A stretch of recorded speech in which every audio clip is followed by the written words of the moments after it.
Assalamualaikum warahmatullahi wabarakatuh. Alhamdulillah, kita kembali lagi nih nak ke pembelajaran kita berikutnya di semester 2. Kita masukin nih pembelajaran kita di tema 6, panas dan perpindahannya, subtema 1, suhu dan kalor.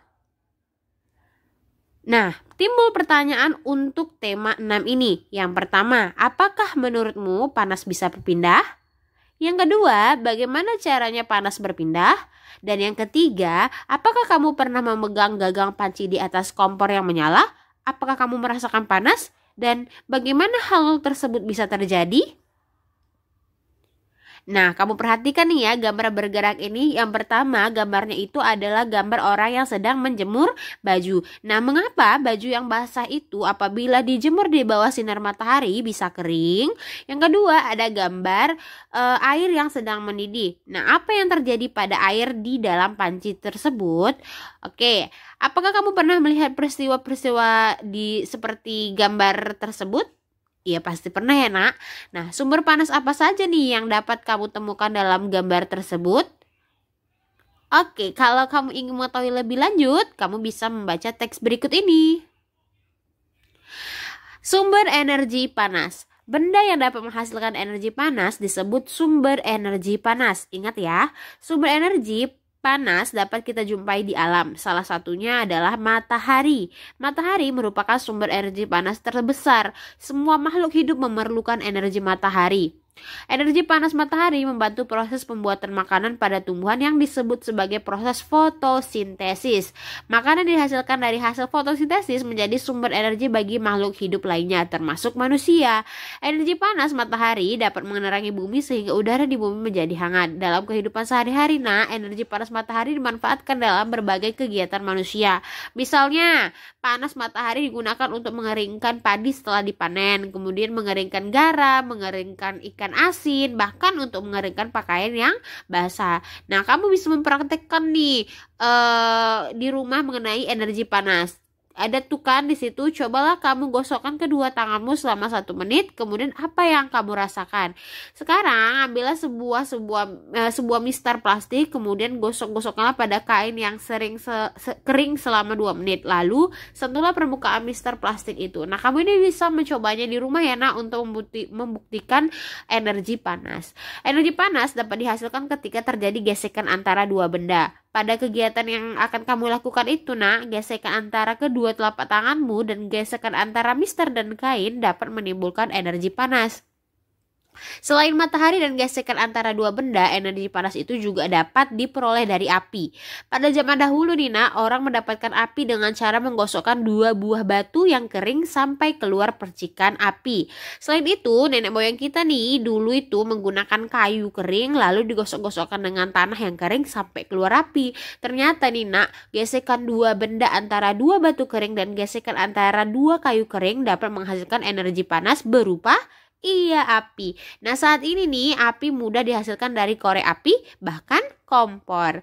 Nah, bacaan ini itu adalah bacaan merupakan salah satu contoh teks penjelasan tentang sesuatu yang terjadi di sekitar kita.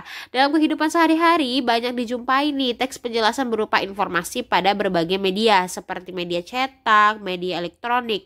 Nah, salah satu bentuk media cetak adalah buku, majalah, bahkan koran.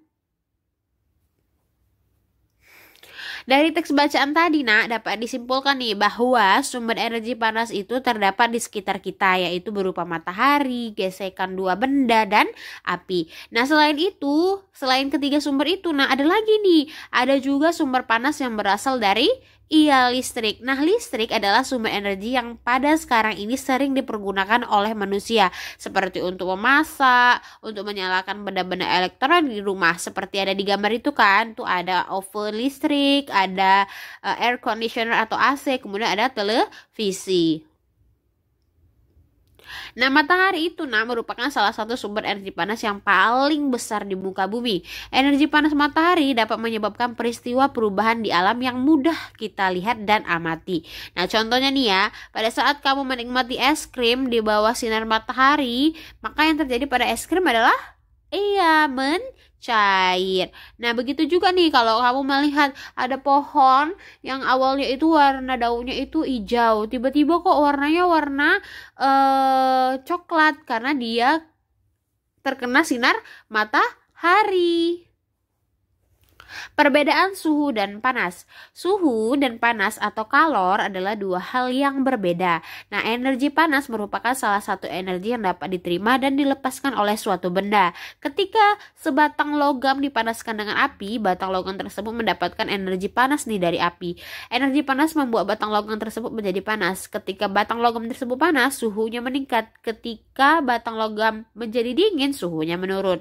Nah, suhu itu adalah besaran yang menyatakan derajat panas suatu benda. Suhu suatu benda menunjukkan tingkat energi panas benda tersebut. Satuan suhu yang digunakan di Indonesia adalah derajat Celcius atau derajat C. Alat untuk mengukur suhu disebut termometer. Satuan panas dinyatakan dalam kalori dan diukur dengan kalorimeter. Nah, seperti gambar di samping itu, nah itu biasanya udah belakangan ini sangat sering kita temukan kalau kita mau masuk ke tempat umum, kita pasti selalu dicek dulu suhu badannya. Nah, itu dia alatnya bisa digunakan seperti itu, bisa juga yang termometer. Tangga nada diatonis dan pentatonis. Tangga nada diatonis adalah tangga nada yang mempunyai dua jarak nada, yaitu 1,5. Beberapa alat musik seperti piano dan organ memiliki sistem tangga nada diatonis. Pada sistem tangga nada diatonis, dalam satu rangkaian nada terdapat 7 nada pokok. Nada ke-8 merupakan pengulangan nada pertama. Kemudian ada tangga nada pentatonis, merupakan jenis tangga nada yang hanya memakai 5 nada pokok. Ragam tangga nada pentatonis dibedakan oleh jarak antar nada serta pilihan nada yang didengar. Berdasarkan nadanya, ada tangga nada pentatonis yang menggunakan tangga nada jenis pelok dan tangga nada jenis lendro. Nanti insya Allah kita bisa nih untuk mencoba tangga nada diatonis dan tangga nada pentatonis melalui lagu ya nak. Anak-anak merupakan generasi penerus cita-cita perjuangan suatu bangsa. Oleh karenanya, kebutuhan untuk tumbuh dan berkembang dalam kehidupan anak harus diutamakan. Nah, sayangnya nih anak, tidak semua anak mempunyai kesempatan yang sama dalam mewujudkan harapannya. Banyak di antara mereka yang mengalami kesulitan untuk tumbuh dan berkembang secara sehat dan mendapatkan pendidikan yang layak. Banyak anak berasal dari keluarga yang kurang mampu yang tidak mendapatkan layanan pendidikan dan kesehatan. Nah, gak aja itu tuh. Akibat perang dan pertikaian yang terjadi di beberapa negara menyebabkan banyak anak yang menjadi korban. Hak-hak mereka ini terabaikan sehingga menjadi korban kekerasan. Nah, Perserikatan Bangsa-Bangsa ini mensahkan yang namanya Konvensi Hak Anak atau Convention on the Rights of the Child pada tanggal 20 November 1989. Konvensi ini bertujuan untuk memberikan perlindungan terhadap anak dan menegakkan hak-hak anak di seluruh dunia. Konvensi Hak Anak merupakan sebuah dokumen yang dibuat oleh Perserikatan Bangsa-Bangsa yang secara resmi memberikan hak-hak kepada anak-anak sedunia. Dokumen ini juga telah diratifikasi atau disetujui oleh hampir semua pemimpin negara yang ada di dunia, termasuk Indonesia. Nah, kamu pengen tahu kan apa aja nih hak-hak anak menurut Konvensi Hak-Hak Anak? Check this out.